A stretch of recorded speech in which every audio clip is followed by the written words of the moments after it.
Hello, DBS family. We got Gabriel Santiago, G Sports Entertainment DBS player, fresh off of his 5th place finish at the Atlanta PPG DBS Regional, finishing 7-1. How was your tournament, Gabe? The tournament went great. Definitely, the tournament was definitely lively. There was definitely well over 200 players. The game is not dying. What they were saying is definitely going, and definitely with the new prize support that they added for the tournament season and everything, over 20K in prizes, it's definitely looking to be great, this game. What were your matchups during this tournament?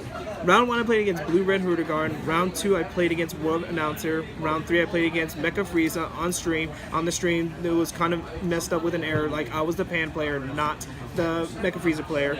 Round 4, I played against Universe 7 one-shot deck. Round 5, I played against Blue Red Hurtigard. Round 6, I played against Blue Red Hurtigard. Round 7, I played against Green Yellow Cell, which that deck was really nuts. Don't let anybody tell you that. And round 8 was Blue Yellow Hurtigard, which again, that deck was insane that Dehan built. That one of our local players had to play against, and that deck is really good. And who was your leader this weekend? I played Pan. She's definitely how I wanted to play the game when she came out, like in set 3. This basically is everything I wanted. Like, I got to draw a card on both my front side and back side. I can play defensive, do it on both players' turns, and I do not have to awaken so much, like awaken as fast as possible. This is why I like this, because I get to use my life as a resource later down in the game. All right, let's get in your deck profile.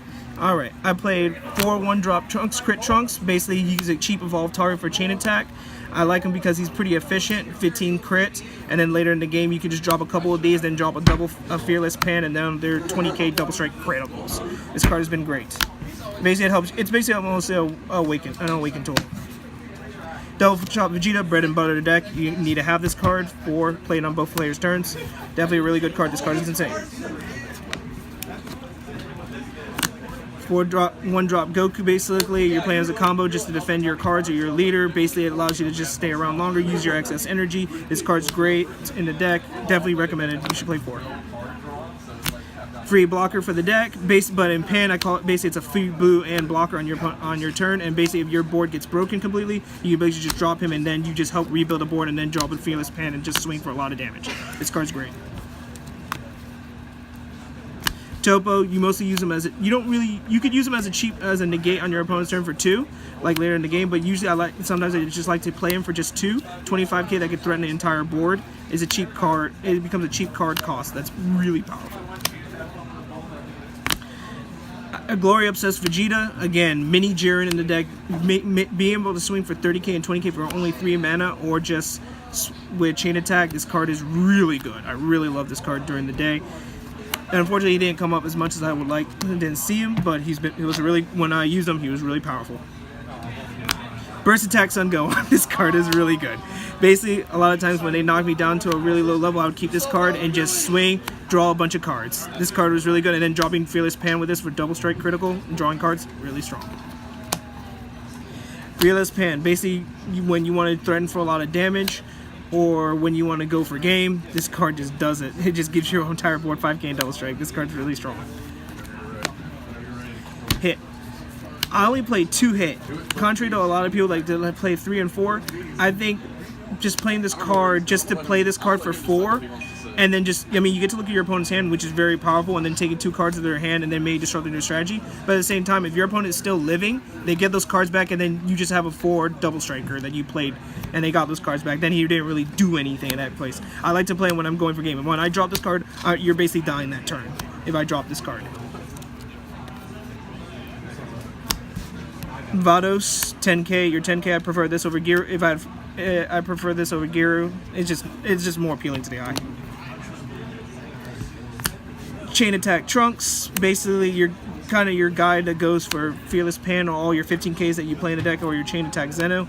At 4, I just didn't really like. It was just too many of them. Like I would see like two or 3 of them in my hand, and I just didn't want to play it for like that expensive. I like just having the option just in my hand. Zeno basically allows you to play Pan like with more life. If your opponent doesn't want to awaken you, which has happened to me during the tournament, where they wouldn't swing into my leader, then I was just like, okay, I'm Zenoing you. And then I would Zeno you, I'm at 8, you're at like 3 to 4, and then we're back at like, I'm at 6, you're at 5, you're basically going to lose if I did that to you. Basically, it's like a mind game with Pan.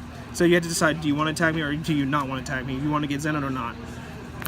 Whis' Coercion, this was like the best negate for me during the day, better than a red negate. It just be able to negate and then use like a double shot or the topos or restanding a red energy for your topo or the red negate. This card was really good.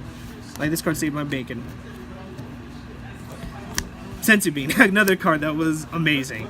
Basically you play it defensively in pan unless you're going for game where you could just play a lot of creatures with Sensu Bean. But basically, this card was just able to just stop all the chip damage. This card was really powerful, and then it allows you to take a blue, turn it into 2 red for topo, or you can bluff the topo, and then people usually get scared. And then lastly, this card was like one of my favorite cards of the deck. Basically, it allows you to turn your pan into a 15k, and she's a 20k, and you draw 2. Basically, you're fluing almost every turn. Only 3 cards in the graveyard that this gets rid of. This card was like one of my favorite cards of their triggers your effect for the turn, and then basically you have all this energy to defend yourself. So this card was amazing. You have to play this, or at least the Time Patrol. But I like that card better. For the sideboard, I sided 3 Time Control Corona. This card was amazing in the Mecha Frieza matchup, but even in other matchups, I would typically side out the Zeno, since I played against a bunch of aggro decks, and just having this for the extra draw and 5k to just protect yourself, it was just solid. It was just great. Like, I really liked having Boo. Free blockers. This was great for the blue yellow Rooter Guard, just having free blockers to stop like all the damage, or at least the double strike that started to come your way. But also when they would drop a bunch of 5Ks, like I would just play them and just swing into them. Just keep swinging. They would protect it for a little bit, but then eventually another one would come down and just get rid of it. And then in another matchup, like I dropped a double strike pan on there and swing for 10k double strike on their Unawakened Leader. It was pretty good. It forced them to defend. And then he's still there to take an attack. Red Negate, this was only really good in the blue-yellow Rooter Guard matchup. Like, I really didn't like it in almost any of my other matchups. In the Cell matchup, it did save me with having the 3rd Negate. But really, only in blue-yellow that I really like this card in. Like, almost every matchup is just meh. It's just too expensive. Extra chain attack for other matchups, I feel like I need to resolve it more. Like it there. An extra hit for like more grindier matchups when, if I charge one and then just have that available just later in the game. Terror Assault Frost, and I never cited this in during the event. It seemed really good in theory. It's really good against the Vegito blocker that will wall you off, but I didn't play against Soul Striker. None of them just came up. And then lastly, I played Mass Saiyan. Basically, just for the World Leader matchup, just clear their guys and just swing for a lot of damage, or just whatever matchup that I feel like they have like a monster they want to keep, like Go-Tens or like Kabas that he came in. He was good. Well, awesome, Gabe. Well, that's the deck profile. G Sports Entertainment had a great showing this weekend, having 3rd and 5th place finishers, as well as the Jacksonville community. I think as a city represented the DBS game very well. Any shout outs you want to give out, Gabe? Well, I would like to give a shout out to G Sports Entertainment, because again, if I wasn't part of the team, I would not have been able to go to the tournament and do this well. I would also like to shout out for just the Jacksonville player scene, because again, they definitely helped me grow as a player. We definitely have a competitive locals that it definitely helped prep us for the event, like, and it helped us do well for the event. And I would definitely like to give a shout out to Marcel, like just having that really great of a player like before in Jacksonville just helped me just grow as a player in this game when I just came out. Well, great job this weekend, Gabe. DBS family, look for us at the Orlando Regional October 27th, as well as the Pro Play Games 2K tournament on Sunday. Great job, Gabe. You guys have a good day.